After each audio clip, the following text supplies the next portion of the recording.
Hi guys, this is Daanesh here from GN Tech, and we're here checking out the iPhone 12 and 12 Pro. Both devices extremely similar, lot of common features, but it's those small differences which is what you will need to decide which one you want to buy. Before we do that, we just unbox these devices on our Instagram channel. That's at GNTechAE. Please do jump onto the channel and check that unboxing out, and if you can, don't forget to follow us. The iPhone 12 and 12 Pro come with a whole lot of similarities. For example, they all have the A14 processor, they both have 5G, they both have a 6.1-inch Super Retina XDR display. Now, leaving the conversation aside of why they don't have 120Hz, both displays are really nice. If you look at it at this level, it's the exact same thing. Same bezels, same flat sides, the same display. The only difference between this is that the iPhone 12 Pro is slightly brighter than the iPhone 12. Another similarity between the phones is the fact that the phones have a new flat design. This goes back, this is a merger, let's say, of the design between what the current iPhone 11 Pro looks like and the iPhone 5 used to look like. I personally really like these flat sides. Immediately holding the phone is so much nicer, so much easier. And let's be honest, flat displays are just better and easier to interact with. Apart from that, a difference in the bodies between these two is the fact that this is stainless steel whereas this is aluminium. The aluminium body is lighter, much easier, but the stainless steel one will be more durable as time goes by. Both phones retain Face ID, same size notch, unfortunately no smaller notch there as was rumored, but the screens also do have what Apple calls a ceramic shield on top. I'm not exactly sure what material that is, whether it's glass or just some kind of protection. In long-term wear and tear, we might come to understand how it works. We did notice a few tiny scratches on the 12 Pro display as soon as we were shooting earlier the unboxing, and we kind of put both phones together at that point, and we did notice a few scratches. I don't know what this says, whether this says that their bodies are so good and so tough that nothing will happen to them, or the fact that the displays are easy to get scratched. One way or the other, I do suggest a screen protector from the little I have seen.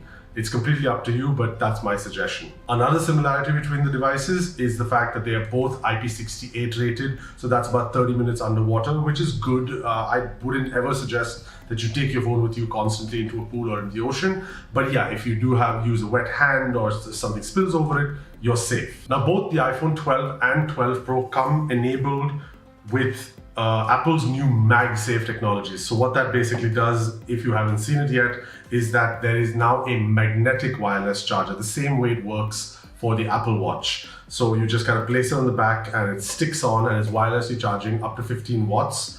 Both these phones have that. That being said, you still have the Lightning connectors as well.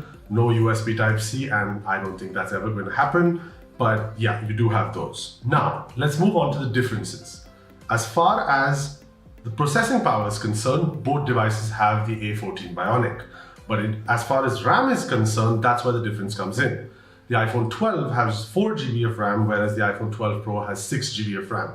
So if you're the type of user who's going to push the device to its limits, I would suggest shelling out for the 12 Pro. Speaking of the internals, there are varied claims online of battery sizes, and until that's confirmed, we're not really going to comment on them, but Apple does say that both devices will give you about 17 hours of usage.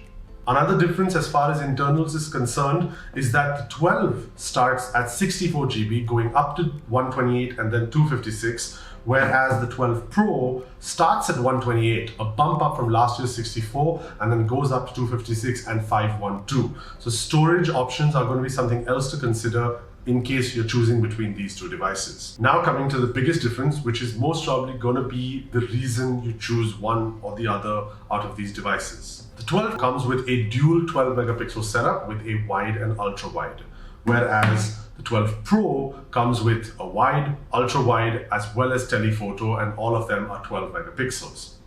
The 12 Pro also has the Lidar sensor. Now, very simply speaking, if you don't know what a Lidar sensor is, it's primarily used for depth perception. It's able to understand how far certain things are, which is going to be massively helpful in video as well as for taking portraits. Both cameras will come for support with Dolby Vision Hdr, but the 12 will only be able to shoot up to 30 frames per second, whereas the 12 Pro will be able to do it at 60 frames per second. As far as Pro content creators are concerned, the 12 Pro will also have access to Apple Pro RAW, which is basically Apple's way of giving RAW files, direct RAW file access from the phone itself, which again, like I said, should be interesting, but we'll see when the time comes. So this was a really quick look at both these devices. We tried to shell out all the similarities as well as the differences between the two phones. There is a 500 dirham difference between these phones. That is something that you should seriously consider because both phones promise a lot of the same. So if you are looking at it from a content creation perspective, possibly check out the 12 Pro.